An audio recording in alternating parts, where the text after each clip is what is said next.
ಅದಕ್ಕೆ ವಯಸ್ಸಾಗ್ತಾ ಆಗ್ತಾ ನಾವು ಮನೆಗೆ ಸ್ವಲ್ಪ ಮನಸ್ಸು ಕಡಿಮೆ ಮಾಡಿ ಮಾಧವನ ಕಡೆ ಹೆಚ್ಚು ಮನಸ್ಸು ಕೊಡಬೇಕು. ಮನೇಲಿ ಕೂತ್ರೆ ದೇವರ ಕಡೆ ಮನಸ್ಸೇ ಹೋಗಲ್ಲ. ನೀವು 5 ನಿಮಿಷ ಕೂತ್ರೆ ಏನೇನೋ 100 ಪ್ರಾಬ್ಲಮ್. ನೀವು ಇನ್ನೊಂದೇನು ಗೊತ್ತಾ, ಆಶ್ಚರ್ಯ ನೋಡಿ, ಊಟಕ್ಕೆ ಕೂತಾಗ ಥಾಟ್ಸ್ ಬರಲ್ಲ, ಟಿವಿ ಮುಂದೆ ಕೂತಾಗ ಯಾವ ಥಾಟ್ಸು ಬರಲ್ಲ.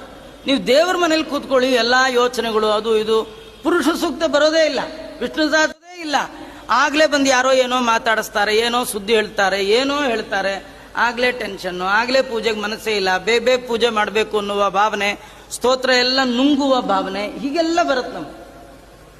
ಅದಕ್ಕೇನು ಹೇಳ್ತಾರೆ ಅಂದರೆ, ಮನೆ ಒಳಗಿದ್ರೆ ಮಾತ್ರ ಮನಸ್ಸು ಯಾವಾಗಲೂ ಹಾಗೆ, ವನಕ್ಕೆ ಹೋಗಿ ಅಂತ. ವನ ಅಂದರೆ ಕಾಡಿಗೆ ಹೋಗಿ ಅಂತ ಅರ್ಥ ಅಲ್ಲ. ಅಲ್ಲಿ ವನ ಅಂದರೆ ಸಜ್ಜನ ಸಮೂಹ ಅಂತ ಪ್ರಹ್ಲಾದ ರಾಜರು ಹೇಳ್ತಾರೆ. ಯಾವುದನ್ನ ವನ ಅಂತ ಕರಿಬೇಕು ಅಂದರೆ, ಎಲ್ಲಿ ಕೂತು ದೇವರ ಧ್ಯಾನಕ್ಕೆ ಕೂತಾಗ ವಿಷಯಕ್ಕೆ ಸಂಬಂಧಪಟ್ಟ ಯಾವ ಚಿಂತೆ ಬರೋಲ್ಲ, ನಿಮ್ಮ ಮನಸ್ಸು ನೆಮ್ಮದಿಯಿಂದ ಭಗವಂತನ ಕಡೆಗೆ ಹರಿತಾ ಇದೆ, ಅದೇ ವನ.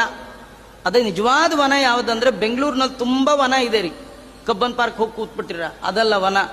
ಬೃಂದಾವನ, ರಾಯರ ಸನ್ನಿಧಾನದಲ್ಲಿ ಹೋಗಿ ಕೂತ್ಕೊಳ್ಳಿ, ಮನೆ ಯೋಚನೆ ಬರೋದೇ ಇಲ್ಲ. 1 ಗಂಟೆ ಭಗವಂತನ ಕತೆ ಕೇಳ್ತಾ ಕೂತ್ಕೊಳ್ಳಿ, ಯಾವ ಯೋಚನೆ ಇಲ್ಲ. ಆ 1 ಗಂಟೆ ಆಯ್ತು ಅಂದ್ರೆ ಎಲ್ಲ ಹೊರಗೆ ನಿಂತ್ಕೊಂಡು ಕಾಯ್ತಾ ಇರುತ್ತೆ ಹೊರಗಡೆ. ನೀವು ಹೋದ್ರಿಂದ ದಬ ದಬ ದಬ ದಬ ಎಲ್ಲ ಹಿಡ್ಕೊಂಡು ಬಿಡುತ್ತೆ. ಎಷ್ಟೆಷ್ಟು ವನದ ಕಡೆ ಮನಸ್ಸಾಗತ್ತೆ, ಅಷ್ಟಷ್ಟು ಲೌಕಿಕ ಚಿಂತೆ ಬಿಡ್ತಾ ಹೋಗುತ್ತೆ.